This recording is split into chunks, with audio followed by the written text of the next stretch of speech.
Right now, Saudi Arabia has invested $3.5 billion in Uber alone. So they have a lot of money in the United States, which is why it's still important for the administration to maintain ties. The issue today is that we're seeing stocks, bonds, and commodities selling off simultaneously, which could show that investors as well as companies are looking to raise cash. You have many banks that are putting out notes saying that they are concerned businesses are not investing and they're not contributing to wage growth. Why is J.P. Morgan Chase opening 300 new branches? Because they need to diversify away from fixed income.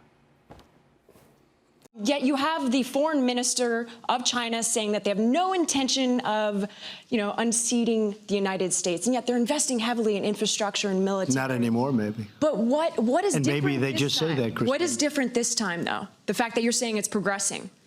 Oh, I just think it's progressing. I think they want to make a deal. They're losing their supply chain. Do you have something specific?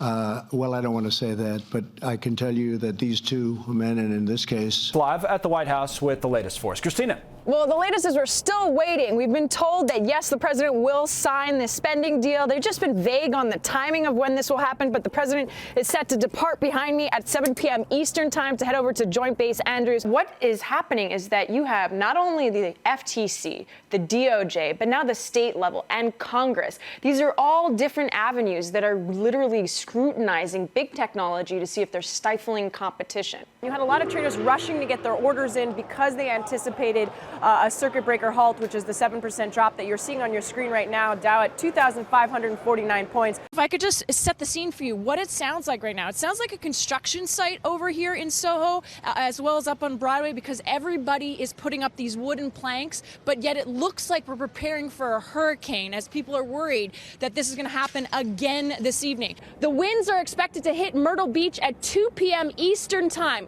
Once the winds hit 60 miles per hour, officials have said you are on your own. Nobody will be able to come help you. The staff told me that they've been working around the clock to restock, so you can see everything's replenished, so you can avoid the panic hoarding. There's lots of toilet paper, lots of bleach. How are you going to make sure that the strength in the economy continues if you are going after the corporate tax rate? Because you just, and I'm quoting, you just said it was simple. I looked at your website. It's not simple when you're adding a wealth tax, income tax, inheritance tax, corporate tax, CEO pay ratio tax, Wall Street tax. The president just said we're not looking for regime change, and yet just this past week we've seen a news story coming out that Iran has created nuclear centrifuges, that the UN has asked Iran to show them sites where they're storing possible nuclear weapons. They're not doing so they're bypassing that. So how can you have both maximum pressure but not have regime change? Wouldn't you say that the original referendum was partially based on lies, especially 350 million pounds that were supposed to go to the NHS? We have the president saying that the United States and Canada are on the right track to securing a deal as trade officials are set to resume talks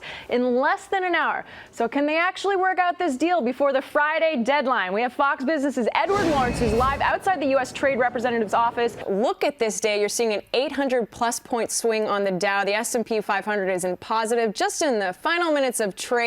What, though, is causing this massive, and I mean massive turnaround just within the last 20 minutes? I don't think I'm ready for my close-up just yet, but there's good news. Finally, action here in New York. Even if it's scorching outside or it's pouring, big snow is open. I'm Kristina Partsinevelos at the American Dream Wall, waiting for my chairlift. Coming up, we hit the slopes in North America's first indoor ski hill. That's next.